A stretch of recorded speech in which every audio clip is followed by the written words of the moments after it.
ہر شخص کے حصے میں، ہر شخص کے حصے میں میرے نبی پاک نے عزت لکھی، ہر شخص کے حصے میں رسول پاک نے وقار، رشتوں کو حضور نے اتنا مضبوط کر دیا، اتنا مضبوط کر دیا کہ رشتے رشتے نہیں درد بن گئے۔ ماں کا نام آتا ہے تو آنکھوں میں آنسو آ جاتے ہیں نا، ماں کا نام آتا ہے تو دل تڑپتا ہے نا یار۔ یہ انقلاب ہے جو میلاد والے رسول نے برپا کیا، ورنہ حضرت طارق ابن عبداللہ کہتے ہیں میں حضور کے اعلان نبوت سے پہلے بھی مکے آیا تھا۔ آپ فرماتے میں نے ایک بوڑھی عورت کو، ایک نوجوان کو گلے میں رسی ڈال کے گھسیٹ کے لے جاتے دیکھا، تو میں نے اس سے کہا کہ یہ کیا کر رہے ہو، کون ہے یہ بی بی، کیا مسئلہ ہے؟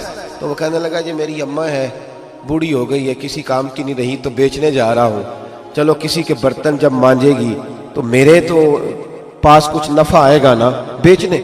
یہ داستانیں نہیں، ابھی بھی جن لوگوں کی طبیعت سخت ہوتی ہے وہ قتل نہیں کر دیتے ماں باپ کو۔ واقعہ سنیے نا آپ نے کہ ابا میرے نام زمین نہیں کر رہا تو مار دیا۔ جب کلیجے سخت ہوتے ہیں تو کام ہو جاتا ہے۔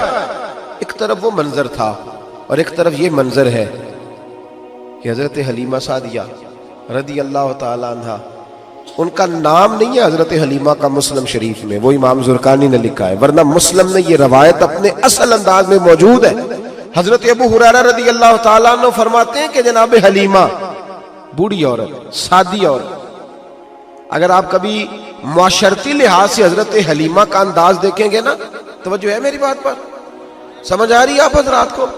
جو ہمارا معاشرتی ماحول ہے نا، معاشرتی ماحول، تو حضرت حلیمہ سعدیہ رضی اللہ تعالیٰ عنہ کی حیثیت آج کے معاشرے میں اگر دیکھی جائے تو ایک آیا، بچوں کو پالنے والی آیا نہیں ہوتی، وہ آیا تھی۔ اسکول میں ایک آیا ہوتی ہے، جب بچہ چھوٹے ہمارے پرائیویٹ سکولز میں بچے جاتے ہیں تو عورت سنبھالتی ہے، دودھ ڈال دیتی ہے، کئی دفعہ فیڈر بھی پلا دیتی ہے، بچہ اگر پخانہ پیشاب کرتا ہے تو خدمت کرتی۔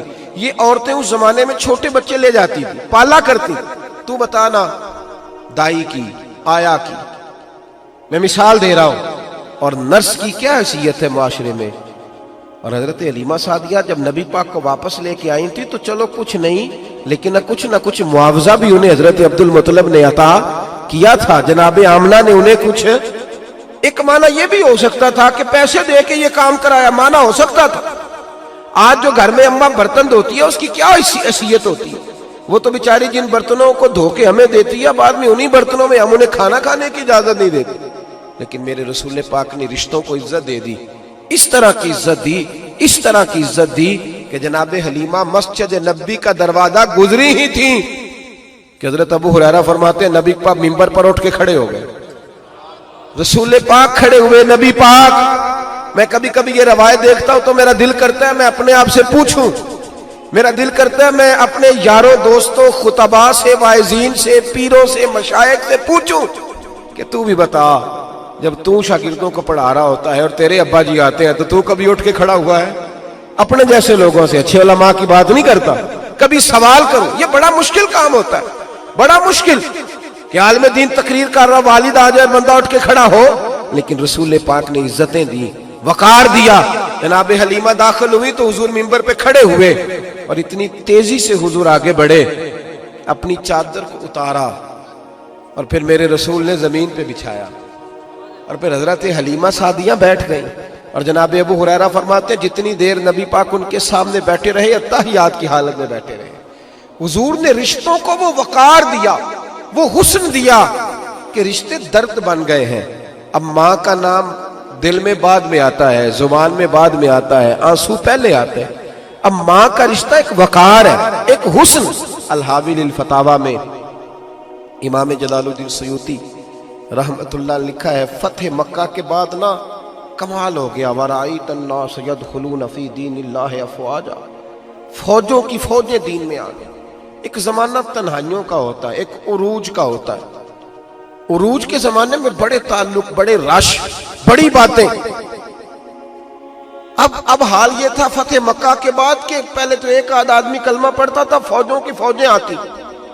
ایک دن نبی پاک نماز پڑھانے آئے مسجد میں، میرے نبی پاک صلی اللہ علیہ وسلم جب مسجد میں آئے تو مسجد کھچا کھچ بھری ہوئی، گلیاں بھی بھری، 10,000 کے قریب لوگ مدینے میں جمع حضور کے پیچھے نماز پڑھنے کے لیے۔ پڑھیے صلی اللہ علیہ وسلم۔ نبی پاک صلی اللہ علیہ وسلم تشریف لائے نا، جیسے ہی مسجد میں داخل ہوئے تو 10,000 کا مجمع اٹھ کے کھڑا ہو گیا. ہمارے لیے لوگ کھڑے ہوتے ہیں تو ہماری آنکھیں پرنم نہیں ہوتی، بلکہ ہم اپنا حق سمجھتے ہیں. ہم کہتے ہیں ان کا بنتا ہے کھڑے ہونا. حالانکہ بھائی دنیا سب کے لیے کھڑی نہیں ہوتی. جب کوئی کھڑا ہونا تو نظر جھک جانی چاہیے اور تیرے دل میں خیال آنا چاہیے کہ یا اللہ مجھ پہ رحم ہی رکھنا، اے اللہ میری پردہ پوشی کرنا، یا اللہ یہ تیری دی ہوئی عزت ہے، مہربانی کر خفیہ تدبیر سے محفوظ فرما. کہ ہمیں احساس نہیں ہوتا الا ماشاءاللہ.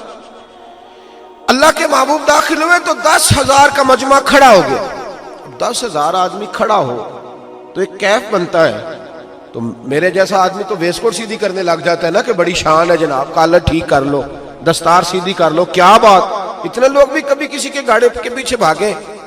لیکن نبی پاک کا انداز کیا تھا؟ رسول پاک کی آنکھوں میں آنسو آ گئے. 10,000 آدمی کھڑا ہوا، حضور رو پڑے اور اتنا روئے کہ جناب ابو ہریرہ رضی اللہ تعالیٰ عنہ فرماتے ہیں کہ میں نے نبی پاک کے سینے سے آواز نکلتی دیکھی. جب آدمی زیادہ روتا ہے تو سینے سے آواز آتی. حضور روئے کہ سینے سے آواز آئی. آپ فرماتے ہیں پھر حضور نے آنسو پوچھے، پھر نماز مکمل ہوئی. جب لوگ چلے گئے تو حضرت ابو بکر صدیق اٹھ کے قریب گئے، کہا یا رسول اللہ صلی اللہ علیہ وسلم آج کوئی وجہ نہیں تھی رونے کی، آپ آئے ہیں اور رونا شروع کر دیا.